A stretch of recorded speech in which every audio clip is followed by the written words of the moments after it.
Assalamualaikum warahmatullahi wabarakatuh. Kami dari kelompok 10 dengan saya sendiri Hafiz Ilham Arwanza dengan NIM 038 dan samping saya Dan saya Muhammad Rul Esmi nomor NIM 25.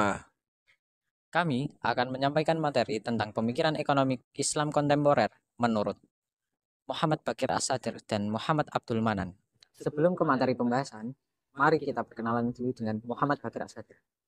Beliau merupakan ulama kelahiran tahun 1931 di Baghdad. Ia dikenal sebagai tokoh penting pemikiran ekonomi Islam. Dia berasal dari keluarga ulama besar Syiah. Sejak kecil, beliau menunjukkan kecerdasan yang luar biasa dan menulis buku pada usia yang masih belasan tahun. Karya utamanya yaitu Iqtisaduna yang membahas sistem ekonomi Islam sebagai alternatif dari sistem ekonomi kapitalis dan sosialis.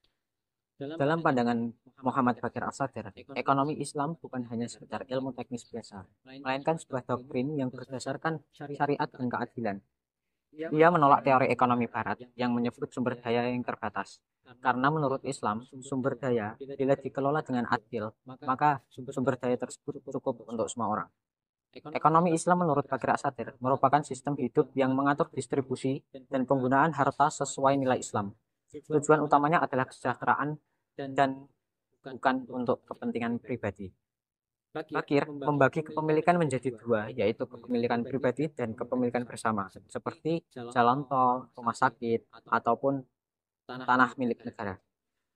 Dalam pandangan Bakir As-Sadr, produksi dalam ekonomi Islam mencakup dua hal, yaitu aspek teknis dan aspek syariat.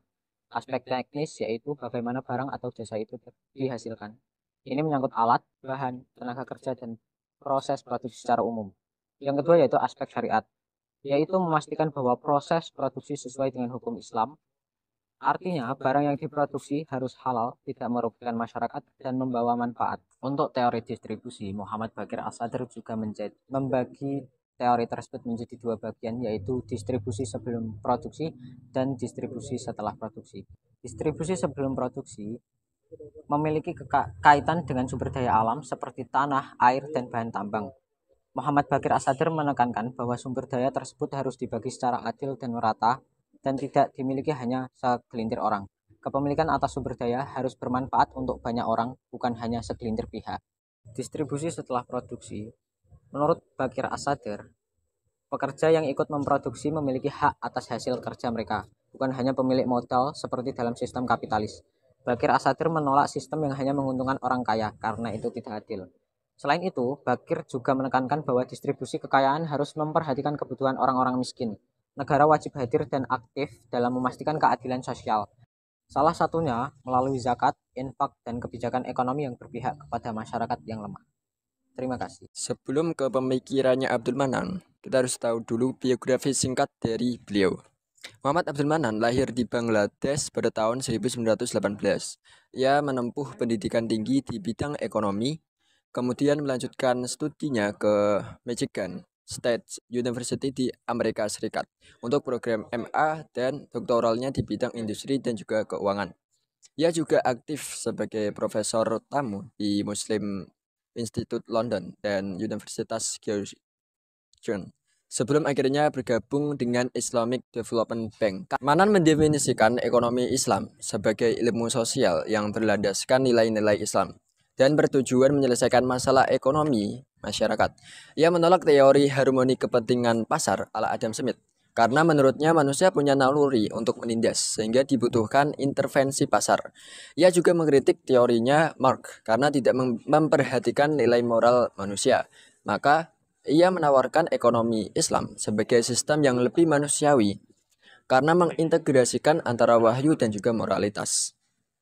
Dalam hal kepemilikan, Manan menekankan bahwa seluruh masyarakat berhak atas kekayaan, bukan hanya segelintir orang saja. Oleh karena itu, zakat dan sedekah menjadi mekanisme penting dalam distribusi ekonomi. Faktor produksi dalam Islam menurut Manan yaitu yang pertama, tanah. Dalam Islam, tanah harus dimanfaatkan sebaik-baiknya sesuai dengan anjuran Al-Quran dan juga hadis. Yang kedua adalah tenaga kerja. Buruh bukan sekedar alat produksi, tapi subjek moral yang harus dilakukan secara adil. Yang ketiga adalah modal. Modal dianggap sebagai hasil kerja dan tabungan yang harus dikelola secara etis dan tanpa ada unsur bunga. Yang keempat, adalah organisasi. Dalam Islam, organisasi usaha berperan penting dalam kerjasama investasi seperti mudharabah dan juga musyarakah. Pandangan mengenai konsumsi dan juga distribusi. Manan memandang konsumsi sebagai aspek penting dalam ekonomi Islam. Ia menolak konsumsi barang mewah tanpa redistribusi kekayaan. Dalam distribusi pendapatan, bagaimana harus menjadi inti dari sistem ekonomi Islam demi kesejahteraan masyarakat secara merata. Itulah biografi singkat dan juga pemikiran dari Muhammad Abdul Manan. Sekian dari kelompok 10. Kami ucapkan terima kasih. Wassalamualaikum warahmatullahi wabarakatuh.